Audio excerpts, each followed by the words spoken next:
Steve, by the way, not a nice guy. He would say to a room full of people, Kevin, I don't give a shit what the students want or the parents think or anybody thinks. It's what I want. They don't know what they want till I tell them what they want. And I said, Steve, you sound like such an asshole.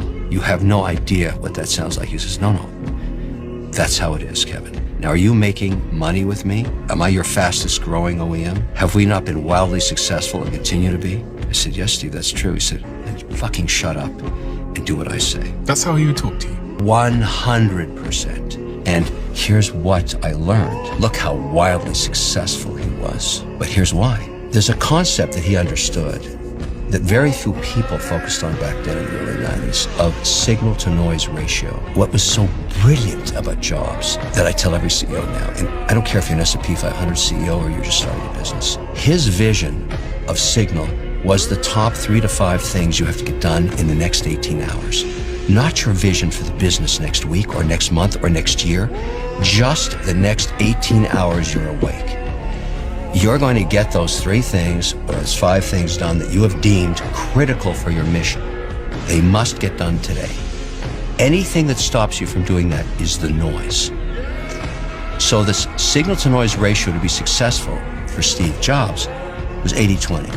80 signal, 20 noise.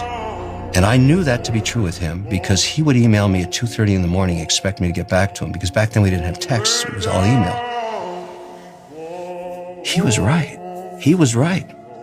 And the only other person that I've seen that has a higher ratio than that is Elon Musk. The difference between experts who scale their business and experts who stay stuck isn't about discipline or hard work or their intelligence. It's about what they are actually focusing on when they spend time in the business. So while you might not agree with Steve Jobs' management style, it's undeniable he was one of the most successful entrepreneurs of all time. And when you compare his working style to the way that a lot of small business owners, a lot of entrepreneurs run their businesses today, total night and day difference. Most entrepreneurs today are spending 80% of their time on noise-related tasks. Things like answering client messages, chasing down invoices, trying to manage their calendar and their email. It's all things that don't really move the business forward in the grand scheme of things. Like he was saying in the clip, the business owners who actually scale their businesses are the ones who remove the noise entirely. And it's not by just hiring more people or ignoring your customers and your clients, it's by focusing on the signal, the things that actually matter most and provide the most value to your business, which for most experts is going to be their strategy, their methodologies, their unique knowledge and expertise that only their clients can get from them. Everything else inside of an expertise-based business is largely going to be noise. And even if you don't aspire to be the next Steve Jobs or build the